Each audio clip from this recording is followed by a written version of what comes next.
June 10 പലേർമോയിലെ വിശുദ്ധ Olivia ഒരു Christian കന്യക രക്തസാക്ഷിയാണ്. പലേർമോയുടെ പ്രാദേശിക രക്ഷാധികാരിയായി ആദരിക്കപ്പെടുന്നു. ഒരു കുലീന കുടുംബത്തിൽ 448 ജനിച്ചു. 13-ാം വയസ്സിൽ അവളുടെ സൗന്ദര്യത്തിന് പേരുകേട്ട അവൾ തൻ്റെ ജീവിതം ദൈവത്തിനും തൻ്റെ സമ്പത്ത് ദരിദ്രർക്ക് നൽകാനും സമർപ്പിത ജീവിതം നയിക്കാനും ആഗ്രഹിക്കുന്നുവെന്ന് പ്രഖ്യാപിച്ചു. വാൻഡൻ കിങ് ജെൻസെറിക് പലേർമോയെ പിടികൂടി. നിരവധി ക്രിസ്ത്യാനികൾ രക്തസാക്ഷികളായി. ഒലീവിയയെ തട്ടിക്കൊണ്ടുപോയി. ബന്ദികളാക്കിയവരെ അവൾ നേരിടുകയും സഹക്രിസ്ത്യൻ തടവുകാരുടെ വിശ്വാസം ശക്തിപ്പെടുത്തുകയും പുറംജാതീയ തടവുകാരെ ക്രിസ്ത്യൻ വിശ്വാസത്തിലേക്ക് പരിവർത്തനം ചെയ്യുന്ന അത്ഭുതങ്ങൾ പ്രവർത്തിക്കുകയും ചെയ്തു. കോപാകുലനായ എന്നാൽ ജനപ്രീതിയുള്ള കന്യകയെക്കുറിച്ച് ശ്രദ്ധാലുവായിരുന്ന നഗരത്തിൻ്റെ ഗവർണർ അവളെ ഒരു സന്യാസിയായി നഗരത്തിന് പുറത്താക്കി.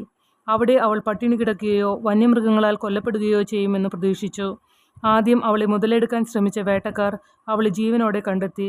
അവൾ അവരെ തടയുക മാത്രമല്ല, അവരുടെ ഹൃദയങ്ങളെ പരിവർത്തനം ചെയ്യുകയും ചെയ്തു. അവർ അവളെ നാഗരികതയിലേക്ക് തിരികെ കൊണ്ടുവന്നു. അവിടെ അവൾ വിജാതീയരെ പരിവർത്തനം ചെയ്യുന്നത് തുടർന്നു. വിശ്വാസത്യാഗം ചെയ്യാൻ അവളെ നിർബന്ധിക്കാൻ ശ്രമിക്കുന്നതിനായി അവളെ ഗവർണർ ജയിലിലടച്ചു. അവളെ ചമട്ടികൊണ്ടടിച്ചു. തിളച്ച എണ്ണയിൽ മുക്കി. അവളുടെ ശരീരവും വിശ്വാസവും മുറിവേൽക്കാതെ തുടർന്നു. അവൻ അവളെ ജീവനോടെ ചുട്ടെരിക്കാൻ വിധിച്ചു. പക്ഷേ അത് ഫലിച്ചില്ല. ഒടുവിൽ അവളെ തലയെറുത്തു കൊന്നു.